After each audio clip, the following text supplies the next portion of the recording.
Namaste. Welcome to my podcast. All right, this is now part two of the conversation on nationalism. If you've not heard the first part of this discussion, shame on you. Please go and check it out.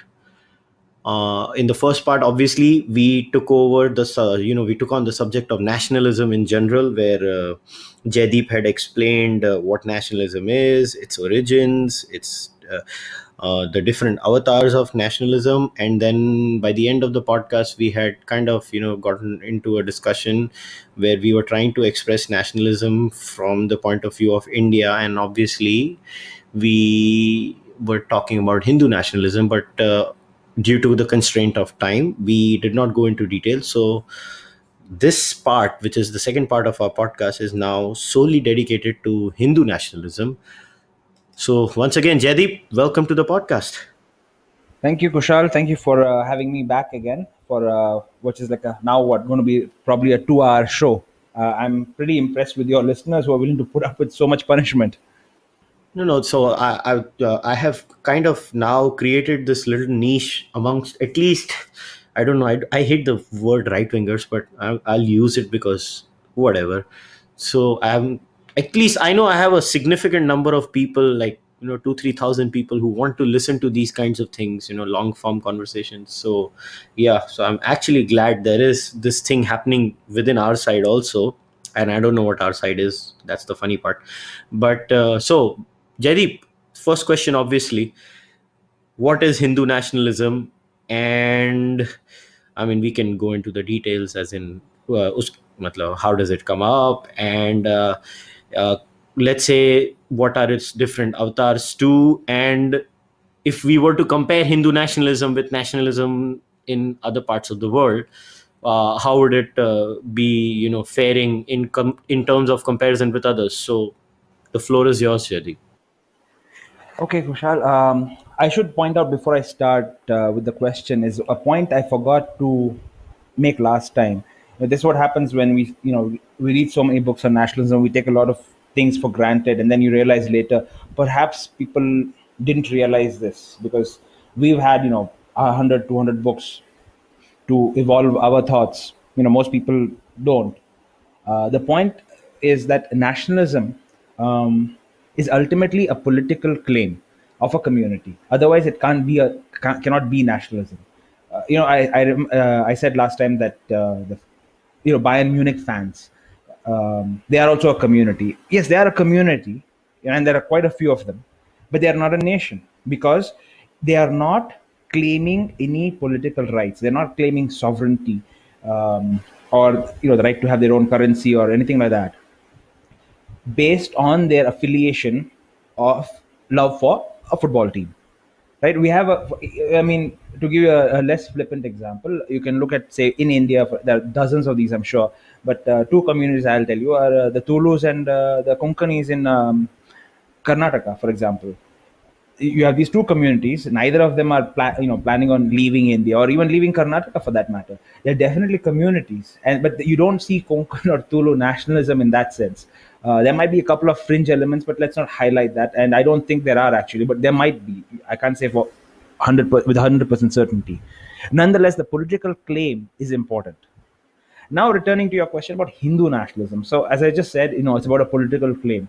And now, when we say Hindu nationalism, now clearly this claim we have added a qualifier that the criteria for community upon which a political claim is being made is Hinduism. Now, what is Hinduism? See, we can get into a philosophical discussion, and that will really not take us anywhere for the simple reason that this is not a philosophy podcast. It's not a theology podcast. We are talking. This is primarily, politics, right? And political science, or whatever you want to call it, nationalism. So I'm looking at Hinduism from a political perspective here, not from any other perspective. Let's be very clear. Now, when we say, or when people say Hindu nationalists, now what that means is there are people who want to define India as a state with on the basis of bonding between its citizens based on Hinduism. Now, the obvious argument against this is that, look, there are a lot of people in India who are not Hindu. Um, So maybe perhaps these people might be willing to extend it to Indic nationalism, which encompasses Buddhism, Jainism, all these other things. That still leaves out Christians and Muslims, at least. If not, maybe there's somebody else. I don't know. And so this is the argument. But on the other side, what the counterpoint to that is that the ethos of existence in the subcontinent, in India especially now after 47, is that our culture, our life is deeply informed by our Hindu heritage, however you understand. And yes, like all heritage that comes to us, 5, 6, 7,000 years down, there are going to be some good things and there are going to be some bad things. So it's not like a perfect sort of thing. Regardless, this is what holds us together, and this is why this is the one thing Indians can bond around. Um, Again, the argument comes that with Christianity and Islam, they've been in this place long enough. Surely that means something. And I don't think it does, for the simple reason. Again, I had this article maybe 2 3 years ago about the fundamental differences between Islam and Christianity on one hand, and something like Hinduism on the other.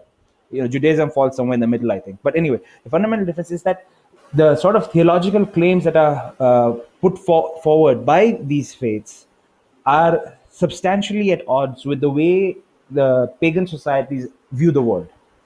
And that is why, regardless of how many years some Christianity or Islam are in India, they cannot be Hinduized or Indianized in that sense. So now, the first issue with this is that a lot of people look at Hindu nationalism as something like a stigma. They're ashamed of, oh, this is not what a modern state should be, whatever. This is really misreading India's history, because Indian history, yes, of course, has influence from foreigners, invaders, outsiders, who have brought all these other things. But the fact of the matter is, the bulk of it, the majority of it, okay, in terms of its population, in terms of the sheer number of years, if you want to count, if you start bean counting that way, the Hindu heritage is undeniable, and a very powerful level at that. So do we want this to be recognized as a religion of the state? Well, maybe not, because again, with Hinduism not being exclusive, maybe even if it is recognized as a religion of the state, it might still not be as problematic as it might be for, say, Christianity or Islam to be recognized as a religion of the state, that way. So that's the issue with heritage, and why the Hindu identity is important. Now, the other issue I want to say on this again is that when we talk about Hindu nationalism, um, the how should I say this? There is this assertion among the people, critics of nationalism, which comes from a philosophy of history, a Hegelian view of history, perhaps you can say, that religion belongs to the past, right? Like Benedetto Croce, he says, we can't be Christian anymore. He says, because his meaning was that we have outlived the usefulness of Christianity, we're moving forward, right? Same way, religion belongs to the past. We have moved on from religion to science or secularism, secular science, whatever. That we've moved on, and therefore the philosophy, this philosophy of history will say that we don't need to engage with things that are done with, that have moved on. Now we have evolved and arrived at this rational adulthood after a religious youth. Now, this idea is very paralyzing, because basically what it does is it excludes religion from public debate, and by not having enough debate about what is Hinduism, what is Hindu nationalism, what are the demands being made by these Hindu nationalists, or you know any other nationalists, I suppose, we are hurting ourselves in the long run. And the reason is, as I said, we don't participate in debate, because if religion, Hindu or otherwise, belongs to the past, then why bother? And believers here, now what happened, they are always on the back foot, explaining that they do believe that this is important to them. And the non-believers always feel that, oh come on, that they can't truly believe this, they're using this as a political card, or some sort of, for some other reason, because belief is of the past. And this weakens our debate, because we are talking basically in two different paradigms of existence. All right. Then now I want to take 2 3 points off of what you mentioned here. One very important point you mentioned, that if a state religion is mentioned, if a state mentions that their religion is Hinduism, let's say for example, Indian state recognizes that the state of the religion is the Hindu religion, like say, I think even England does that, right? The state religion is Christianity. Now here's my problem then. I mean, I don't know if I'm playing the devil's advocate, or I don't know if I'm thinking out loud right now. uh, you would have to define Hinduism then, Yes. and the definition of Hinduism is complicated. And Yes. because I mean, now okay, I'll use myself as an example. I am a Nastika. I disagree with all claims of basically multiple darshanas in India. Hmm. I think I'm Hindu. Now, what form of Hinduism is going to be imposed on me when the state decides that the Hindu religion is going to be? Is it going to be Vaishnava? Is it going to be Shaivite? Is it going to be based out of some teachings of ISKCON? Is it going to be based out on me, the Hindu Cārvāka, which only believes in Pratyaksha Pramana? What are we going to do? So, what are your thoughts on that? See, this is one of the reasons I said that, it is possible to have a Hindu state without Hinduism being institutional or constitutional, because you don't necessarily have to define it. The people have defined it for themselves. All we are saying, or again, I keep saying we, but what I'm saying is, I think the perspective of Hindu nationalists would be that our community, our culture, our national community is strongly based on Hindu values, and also Hindu mores. Now, and there's a difference between the two. Mores are something that are done also for public consumption, in the sense it is also a physical enactment of certain values for the world to see. Values are are deeply held within, is the way I would look at it. And this is all we are really saying. Now, see, when you, I'm not sure if England defines itself as a Christian country necessarily, but even if they do, you can't tell me that Christianity has no divisions. I mean, obviously, the most obvious division is, Protestantism, Catholicism, and Orthodox Christianity. But on top of that, I mean, other than that, we also have, even within Catholicism, we have quite few different, debates raging. It's just that as outsiders, we might not be aware of, all the complexities in that society either. Um, so, should India be defined as a Hindu state? As you said, the problem comes with definition, and I absolutely agree that is something we don't want to get into. Nonetheless, I think the people can define for themselves in each region how it works. Um, in some places, non-vegetarianism, is considered the norm. In other places, they are, extremely fundamentalist about their food. They don't even eat onion and garlic, perhaps, and maybe something else. I don't know. Uh, in terms of alcohol consumption, in terms of dress. You see, there are, like, I'm not even going to go statewide. I'm going to go, village wide, right? And even within villages, you'll have different communities in a village or something even, who will do things differently, and they've all worked out what that means. And so when you go and ask them, "Are you Hindu?" They'll probably, if they say yes, they don't really care that you don't do every single ritual they do, right? They, and yet we have, harmony. We worked it out already. When we try to define and, legislate, we are asking for a level of precision that simply does not exist in this, in answer to this question. Okay, so then this is what I'm getting out of it. I think we sometimes confuse ourselves with what is the ethos of a country, and how should a state run itself. And this is what I have noticed a lot of times when I sit in circles which are Hindu, or I don't want to use the term Hindutva circles because I think it's a useless term. Uh, but a lot of circles that are pro Hinduism, or are sympathetic to the Hindu cause, what I find is there is a lot of confusion about what is the country's ethos, and where is that demarcation about the ethos of the country, and how a state can run itself. Whenever I sit with Hindus, I tell them that secularism, I mean, you don't like the word secularism, call it something else. Call it whatever you want to call it. Get a Sanskrit derivative and use that term.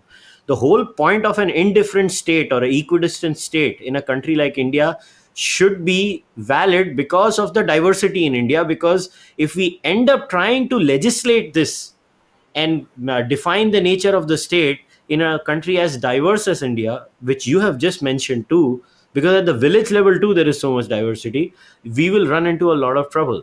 So if we were to say the ethos of India is Hindu, that's a very easy thing to say, and I think that anybody can agree with. The moment we try to impose that into a legislative format and we go for this, I think we'll run into problems. I don't know, what is your take? No, I yes and no. In the sense, I think I agree with what you're saying, but I don't think that is what the problem is actually. I'm sure everybody realizes legislating this is going to be a nightmare, and I think the ethos you're talking about is important, right? Is different from how a state should be run. That's not what is of concern. As I said earlier, that when we talk about, when we look at religious, any sort of religious nationalism like Hindu nationalism, the reason there's a sort of disdain towards this is because people look at religion as an idea of the past, and we have moved on and evolved from there, right? And so the part of the debate is for these people to even establish that they are a valid they have a valid set of beliefs in terms of community. So the same thing when we talk about ethos of India being something, I don't think people necessarily agree with that either. And the reason is because it has a huge impact on things. For example, um, the ethos of a country will come back and start affecting laws in certain aspects if you want it that way, and if not laws, definitely a lot of customs for sure. One thing I'll give you a very easy example of is something like loudspeakers in mosques, or for example, a ban on beef. The ethos of India, I mean, and Shadabdani Ganesh had this absolutely fantastic article about Hindu thoughts on beef eating. I mean, on food generally in on India Facts, the website, the portal. And he says very clearly, look, it's not that beef or pork or something is banned in Hinduism. It's just that we have culturally evolved to this place, and so the argument should not be that oh, you did this 5,000 years ago. The argument should be that, well, we don't do it anymore.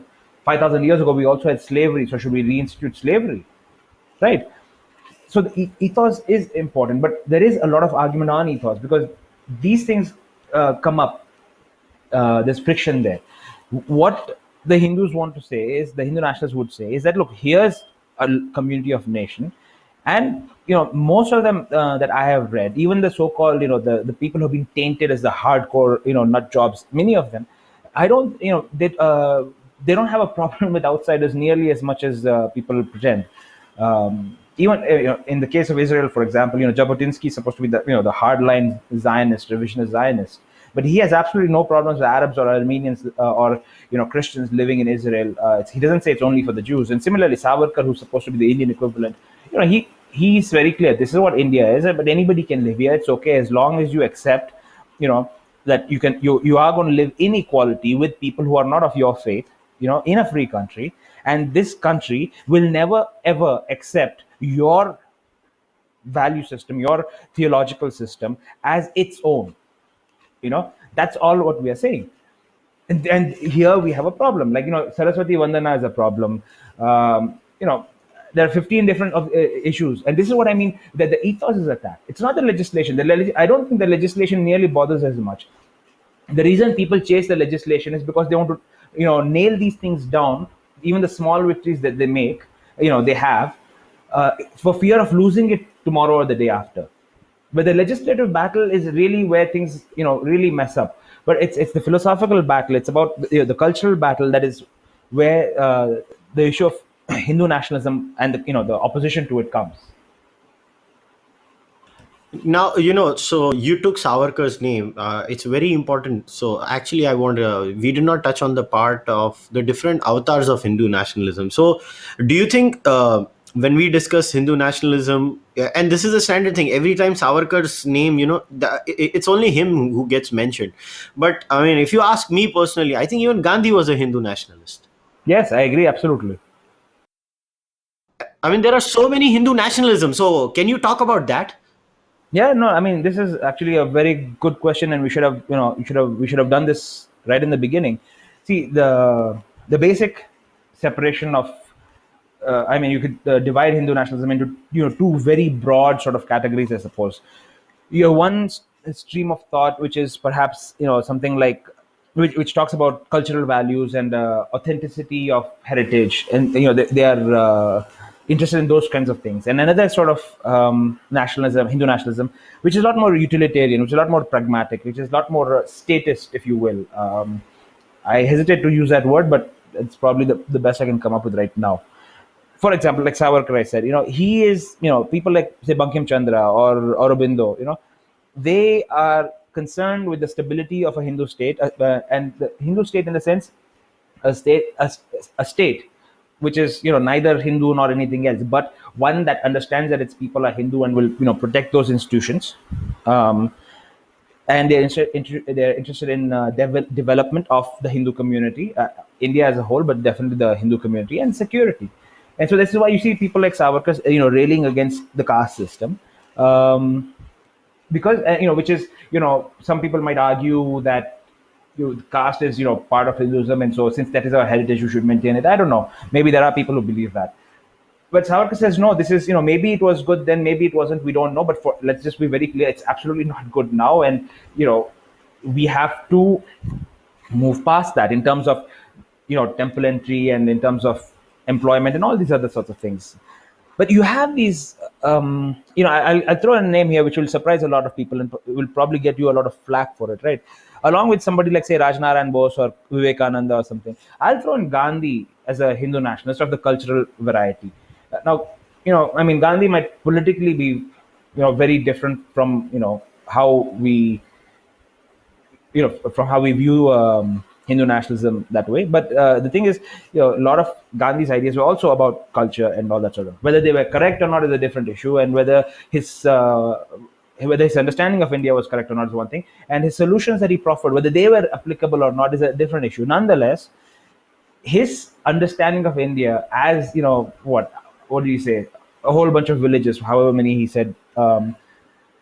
The panchayat raj and the Hindu sort of system, right? This is where he came from. So yeah, definitely he was in that sense, culturally speaking, speaking in that term. And the sort of pluralism that you hear from Gandhi, the fact of the matter is most Hindus have been that way for the longest time. Let's face it. I mean, you look at, for example, the classic example I'll say is the Jews in Europe or anywhere else, but let's say Europe. They were in a minority, and when people didn't like them, they chased them out. It's not that difficult. The English did it in 1290, I think, or 1292. The Spanish did it, and I mean, basically a whole bunch of European countries did it. And those who were remaining were then subject to some very unfair laws in terms of professions they can hold, in terms of land, in terms of all kinds of things, taxation, where they could live, all that sort of stuff. So in the same way, if Hindus genuinely were that aggressive and militant, it really would not have been that difficult to get rid of the minorities, because we've had enough time. The minorities have been in this country for like centuries, right? So the pluralism that Gandhi talks about, I think, is that, and which is why I say, even if India were a Hindu state, so to speak, it would not be as problematic as having a Sunni state or a Shia state, because those sorts of ideologies, beliefs are more exclusive, and they create problems for people who are not of that system. Hinduism is far more open that way. It accepts a lot more variance in terms of worship, in terms of food, in terms of dress. But that doesn't mean anything goes. Let's be very clear. Hinduism is not anything goes. It's not some sort of 1960s hippie weed smoking party. But there are, a set of rules within which, as long as you're within that, there's a lot of flexibility. So here's my question then. You just mentioned that a Hindu state, even if a declared Hindu state, India is declared official Hindu state, we would not have problem. Now, again, just playing devil's advocate here. What if that state is taken over and the ethos, because as we discussed, Hindu nationalism is also different according to which camp it comes from. Say, let's say a Aurobindo Hindu nationalism will be different from a Gandhi Hindu nationalism, although they are pretty much in the similar camp, right? But even within the camp, Gandhi's outlook towards Islam would be very different from, say, Aurobindo's outlook towards Islam or Vivekananda's outlook towards Islam. We are, but let's say now Savarkar was a balanced person when it came to religious affairs.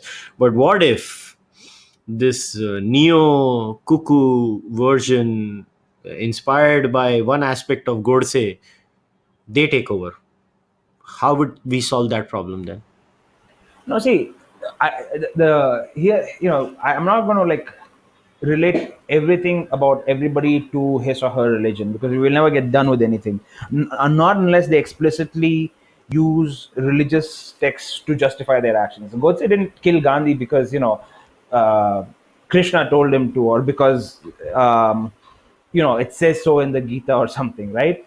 So to call it Hindu terror is rather silly. It's political violence simply, and that's all it is. That's the first thing. How, in terms of taking over, see, again, we with Hindu nationalism, being so open and being unlegislated, and if I'm assuming we're still in a democracy, taking over means there has to be a complete shift in the ethos, and this is a risk you're going to have in any system that is open to change, because if the change is for the worse, then we all have a problem. If the change is for the better, then it's great for everybody. And this is an inherent risk in any system that way. But if you have a stagnant system where nothing can change, you have a bigger problem in that it's static and it'll never evolve. I just have to mention a point because uh, in case before people get triggered, the reason I'm having this discussion with Jaideep, because I can actually, and I'm sorry, Jaideep, I have to do this because it's very important that people get a perspective. The reason I'm trying to have this discussion with Jaideep is that the listeners get clarification when somebody accuses them of these points. So I'm sorry to butt in, Jaideep. You can go on. No, see, I'll give you another example. When we were talking earlier about legislation versus ethos, okay, and I said ethos is what is important, and ethos gets legislated eventually, uh, for two reasons. One of two reasons. One is simply because everybody agrees on something, and so yeah, why not make it a law? It's just common sense. It's a custom, whatever. And the other thing is, for holding on to what little gains you've made, political gains you've made. That one of the best examples I can think of in recent history. Let's just stick to the last couple of hundred years, right? Is again the Jewish case. Now, here's a question I will ask. I've asked many people, and who pretend to know, or pretending who know Zionism or claim to know Zionism. It's like, okay, look, why did the Jews not go to Israel earlier? There were movements before. Why not earlier? And honestly speaking, it's because most Jews felt more German, French, and wherever they're living than they felt Jewish, or rather Israeli, or whatever. They didn't feel the need to come back, despite the laws that had restricted their freedom of movement and freedom of practice of their religion and all kinds of things, their freedom of marriage, property, education, all kinds of things. And what happened, and what these people said is, listen, we've lived in France for 500, 600, 700 years, and if we speak French and we clap when Moliere is playing, or when is having a play, or when Rameau's opera is being played, if we listen to that music and enjoy it, and then we will be as French, and religion really shouldn't matter, especially in France, because it's a secular state, let alone the other states, right? What happens is, many of these people do sort of deracinate, if you will, right? That's the term I think that's being used nowadays, right? uh, in India at least. The problem is, when a pogrom happens, nobody cares. These what do you call, what's the word? Assimilated Jews are massacred as easily and as ruthlessly as those who are not assimilated. Many of the Jews, they took off their kippah, they shaved their beards, they stopped having that little thing, masusa roll on the door frame of their houses, and yet people knew who were the Jews, and they were hunted and killed. And around about one of the big pogroms happens, I would say, is in Kishinev in the early 1880s, 1883, I want to say.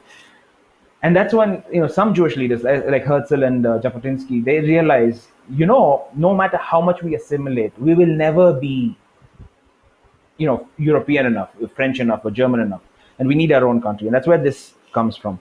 And what they realized is, for all the secularism that these modern European nations professed, especially after 1789, the French Revolution, the fact of the matter is the Saturday and Sunday, were a holiday in France. But the thing is, with the Jewish system, in the Jewish religious system, you want your Sabbath from Friday evening to Saturday evening, but you can't take Friday evening off because it's not a state holiday. You have to wait till basically the all of Friday is over, right? Then there comes restaurants. Kosher restaurants are different from regular restaurants, and there is no law saying that restaurants have to be kosher or it has to be advertised that way or any of that sort of stuff. So even the day-to-day functioning, things we take for granted, like just what is the weekend, for example, is a problem. And so the French said, hey, this is what we have done for centuries. Don't come and tell us that you need Saturday off or Friday evening to Saturday evening off. We do Saturday and Sunday. Small things, yeah, but just imagine, if you will, tomorrow, a bunch of North African origin French citizens standing up and saying, hey, you know what, I think Friday should be the weekly holiday and not Sunday. And let's see how well French secularism deals with that. And this is exactly what I mean by the religious aspects being as intertwined with the secular aspects in a person and therefore in a community. You can't separate the two. And the notion of secularism in India, I mean, this is a total, I mean, I understand, partly where it comes from, but the biggest problem it has is it pretends that India began ex nihilo on August 15th, 1947. And there lies the problem. We had a long history, and some of that, with that long history, we had a lot of baggage as well, obviously. And this is something that was just shoved under this carpet, saying, hey, listen, we are secular now, so it's all cool, don't worry, we're just going to pretend this part of our personality just simply doesn't exist. Let's move on. We're going to build these modern temples of science, and voila, everything's solved. It doesn't work that way. It hasn't, obviously. You actually raised a very important point that I think this is a problem with this is a very distinct left wing worldview, anyways. Absolutely. Where they consider the mind to be tabula rasa, and whether it's at the level of the individual or at the level of the state, they consider that you can design a new state and you can create people. I think it's the most anti-evolutionary way of thinking, actually. Yes. I mean, you're talking about destroying a meme, a powerful meme like Hinduism, which is not. I mean, and now I'm looking at Hinduism as an idea, right?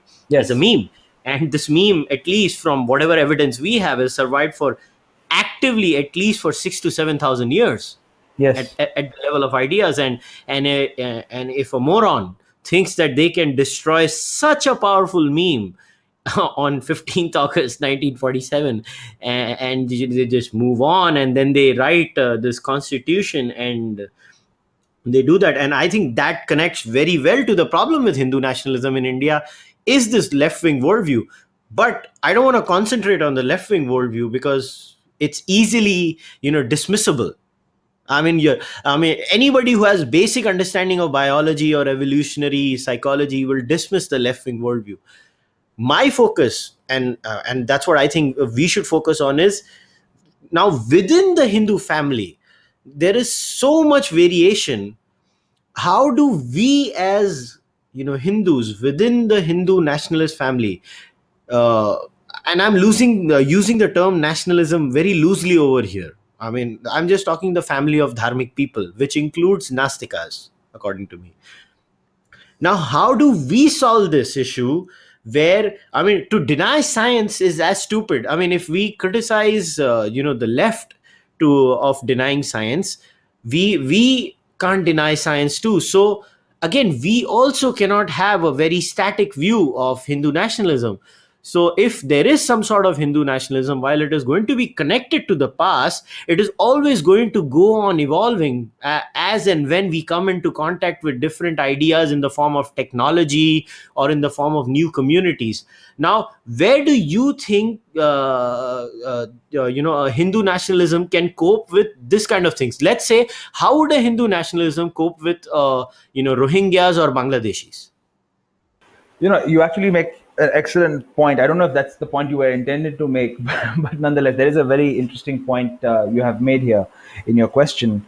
So, as I was saying, you make a very good point, and let me, okay, briefly, let me say that um, Hinduism doesn't have a conflict of science. It's certainly not the way we've seen the church have, or Islam have. That's the first thing, because Hinduism is not a law like, say, Islam.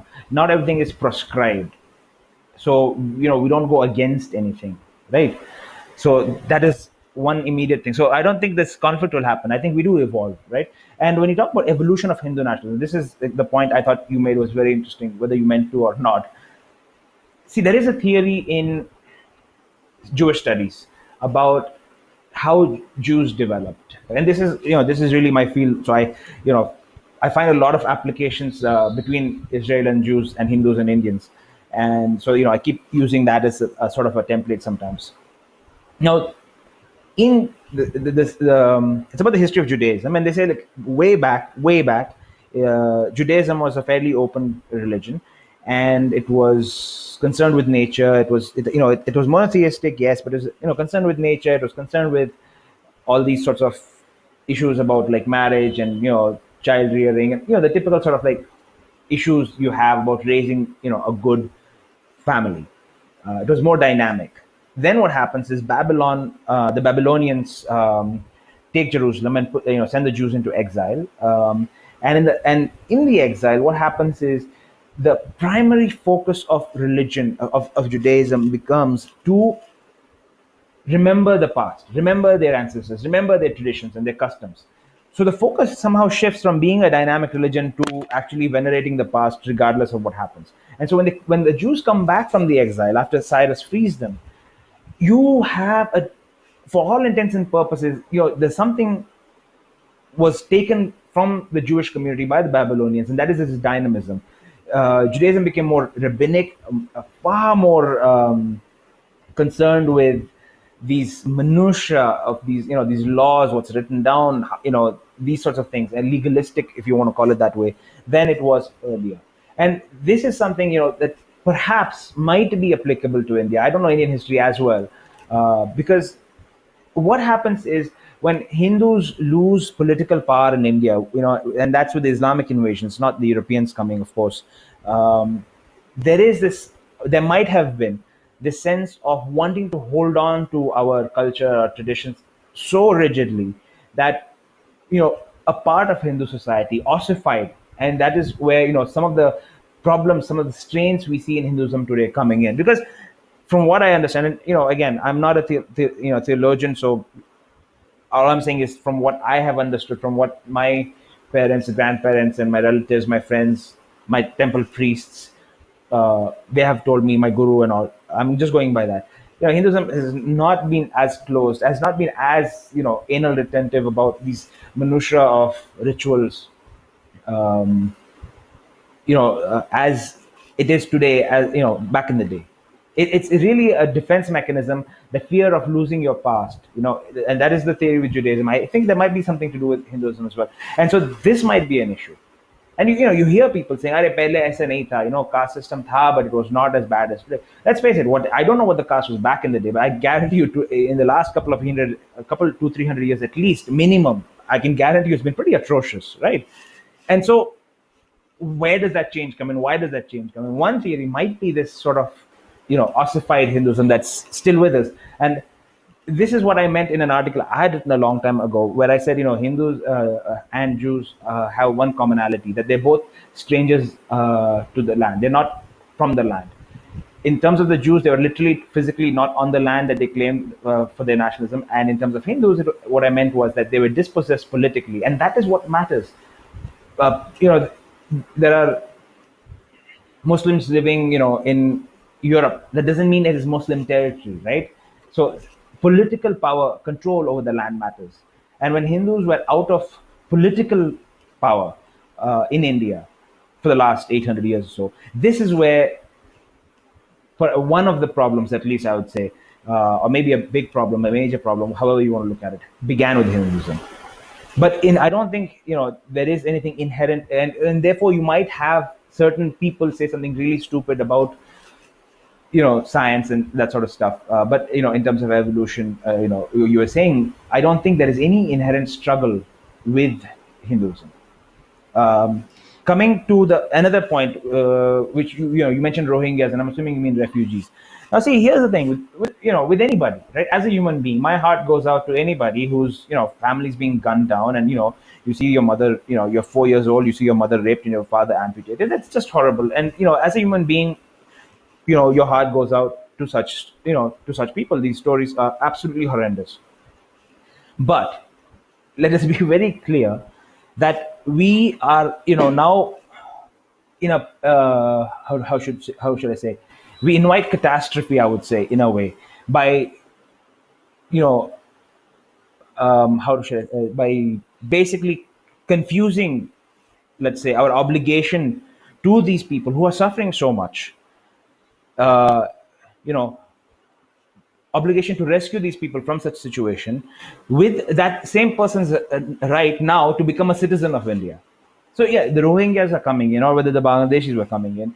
As a human, from a humanitarian perspective, I can definitely see the point of wanting to reach out to them. But that doesn't mean that they have any rights in India. They're going to stay here for a while and they need to leave. And India alone can't bear the burden. Obviously, this is another aspect of it. And I don't. And what happens is, again, if you notice the refugee laws, the precursors you would see would be politically expressed. They were usually concerns with, this is something with the Rohingyas that really sticks out to me. You notice them during the 30 Years' War, when there was persecution between the Catholics and the Protestants. Again, it was a religious aspect of it. So that's one thing. And then again, you'll hear a lot about it during the Bulgarian crisis of 1877-78ish, because you're the Turkish, the Muslims, they're going into Bulgaria and they are suppressing Christians, and this is a problem. And the people making a big fuss about the refugee issue are, again, there's a Christian element to it. Gladstone was very clearly had a very Christian understanding of this issue. In, again, 1951, with the first convention, it was for the convention, the Human Rights UN Charter, was about World War II, where basically most people were by and large Christians, or of the Abrahamic family, and so that was quite easy to deal with. Whether a Czech ends up on the French side of the border or the Russian side of the border, it's not going to make too big a difference, right? With the Rohingyas, what happens is they're different. They are Muslims, and if they come in, there is a demographic aspect to it, and this is a demographic aspect that the left is very happy to ignore, as I've noticed. But this is something more and more people are waking up to in Europe. This is why you see a resurgence of the right wing in many countries. Even if they have not won, like in France, there is more and more concern that about Muslim immigration into France.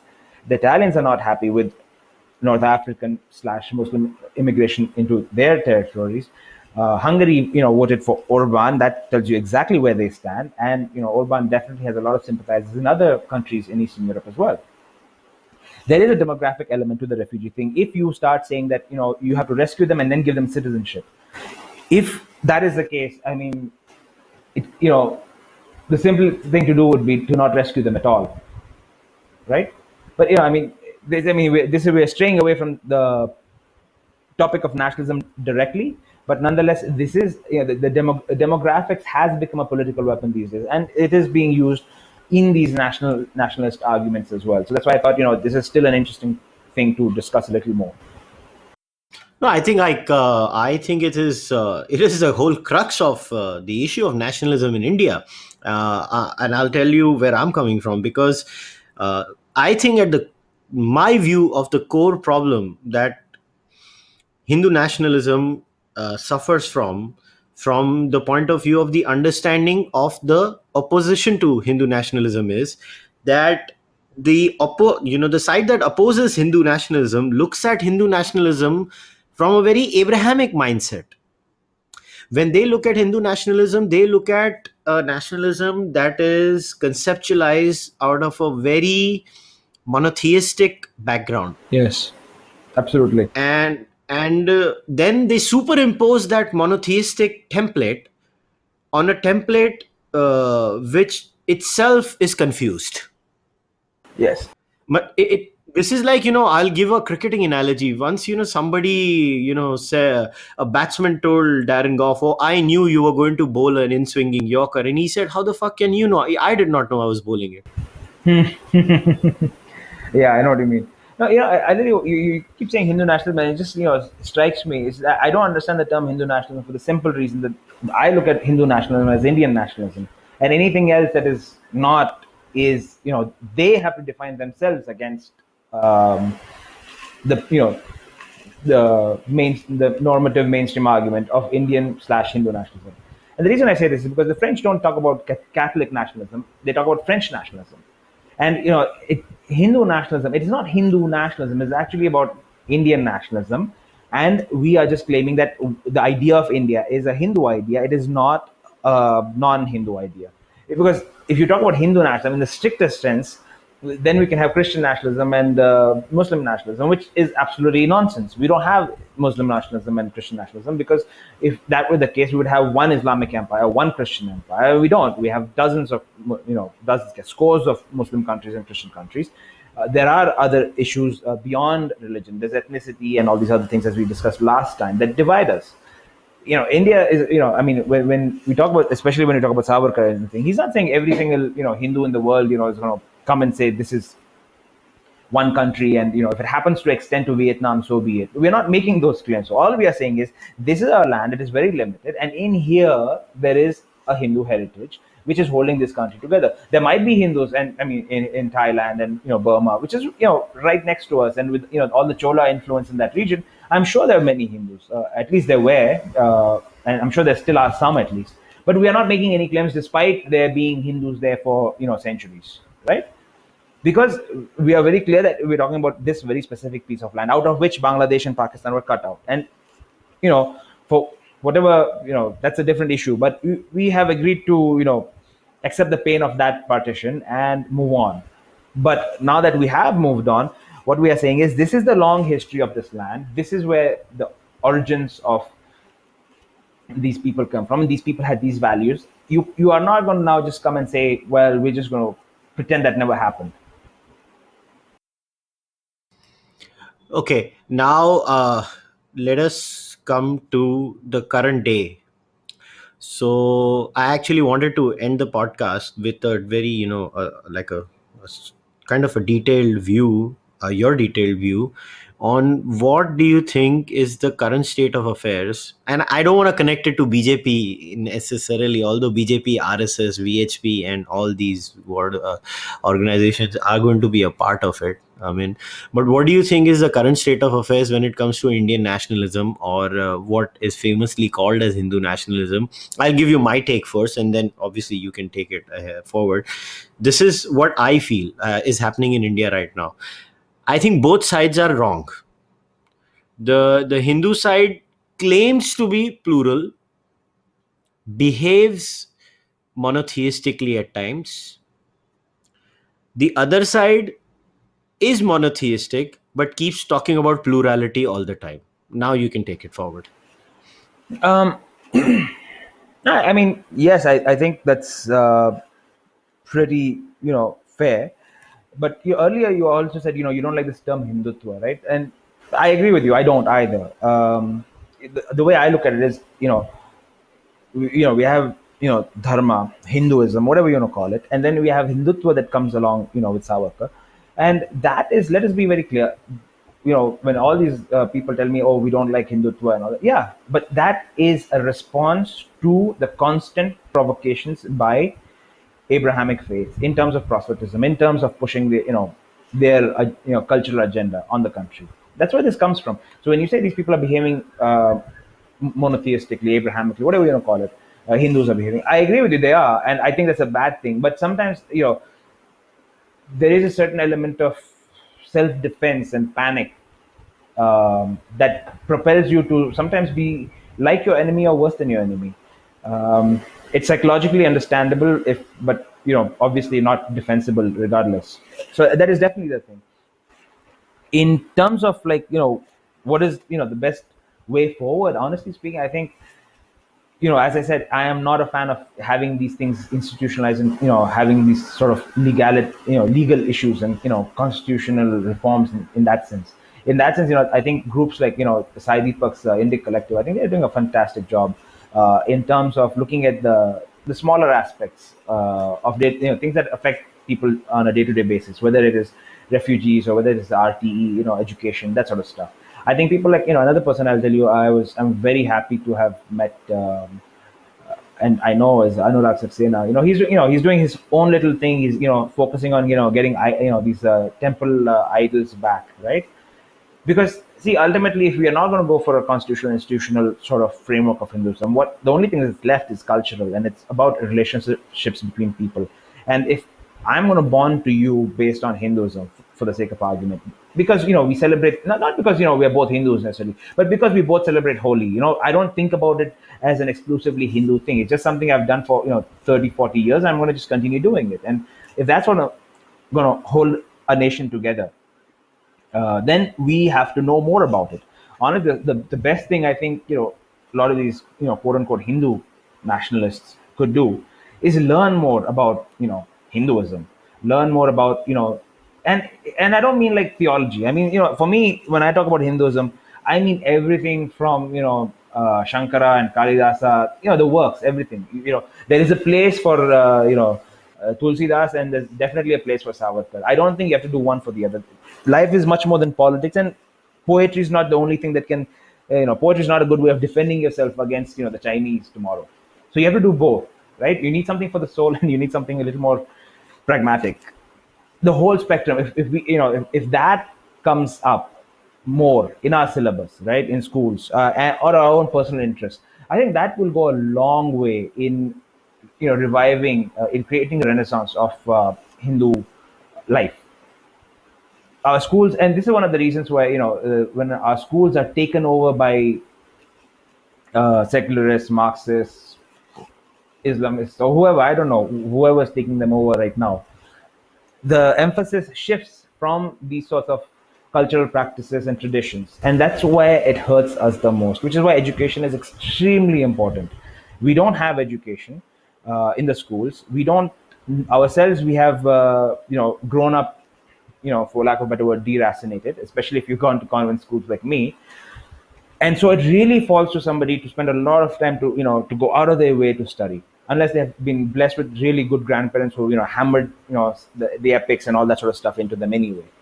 And with transport the way it is in India, you come back from work or you come back from school, you don't want to go out again across the city to some Veda class or some sitar lessons or something. You just want to sit at home and make it easy.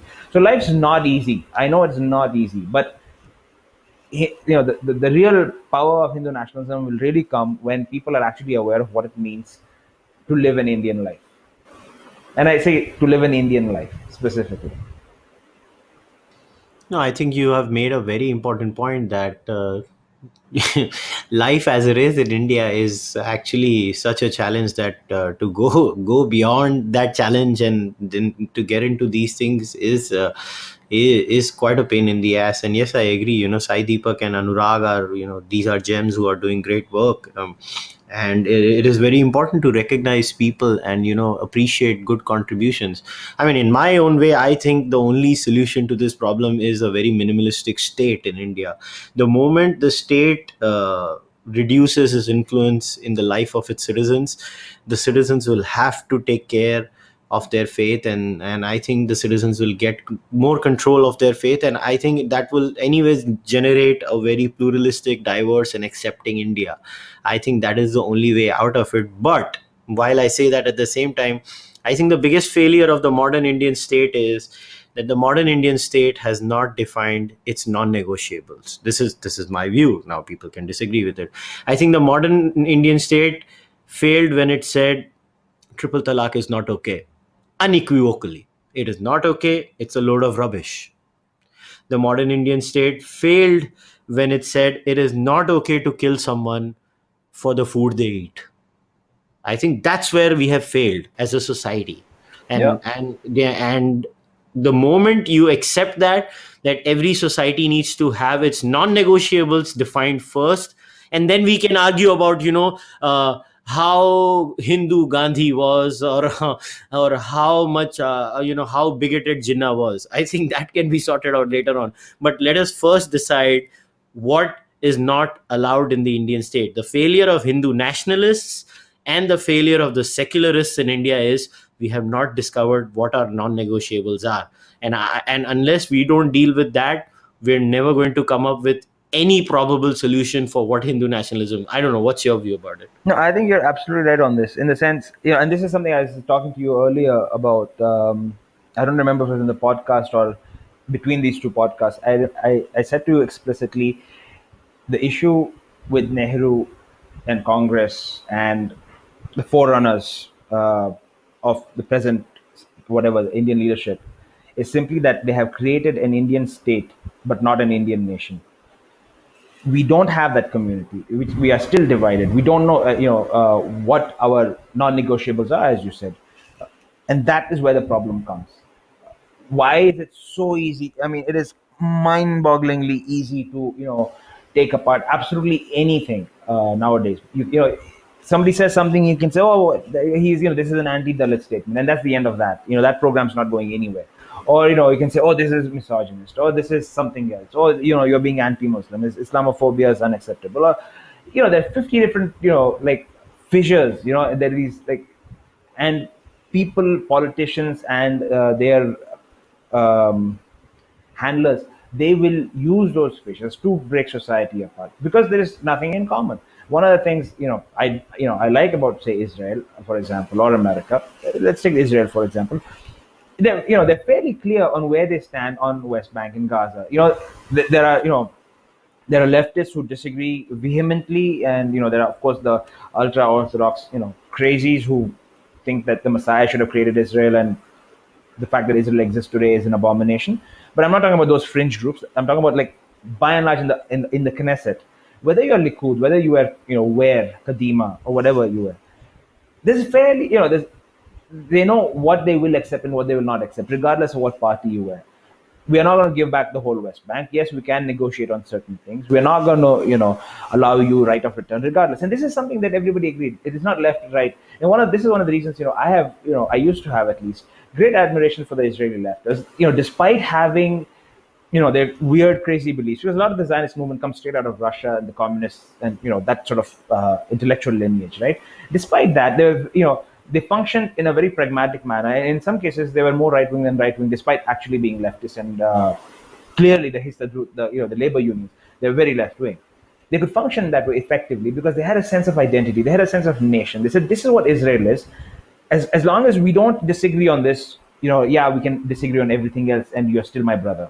We don't have this in India. Nehru could never do it. Gandhi failed to do it, and unfortunately, so did Vivekananda and Shyam Prasad Mukherjee and all these other people, Ambedkar. Why? I don't know Indian history enough to say why that is, but we don't have a nation. We have a state. We don't have a nation, and that is where the problem is. I think that's a beautiful line to end the podcast on. Yeah, we don't have a nation, we have a state. I think nobody, you couldn't have put it better. I think we are just a bunch of confused atmas living together in an overcrowded country where everybody is pissed off, anyways, most of the times. So, I last final message to the listeners. The aim of this podcast was to make you think about Hindu nationalism. I think if anyone claims that Hindu nationalism can be easily defined, is either lying to himself or just straight out dumb. Either or. I always like to believe they're lying to themselves because I don't like to think people are dumb, although most people are dumb. So, so if you listen to this podcast, I'd request you to actually spend some time and think about what is this nation's identity.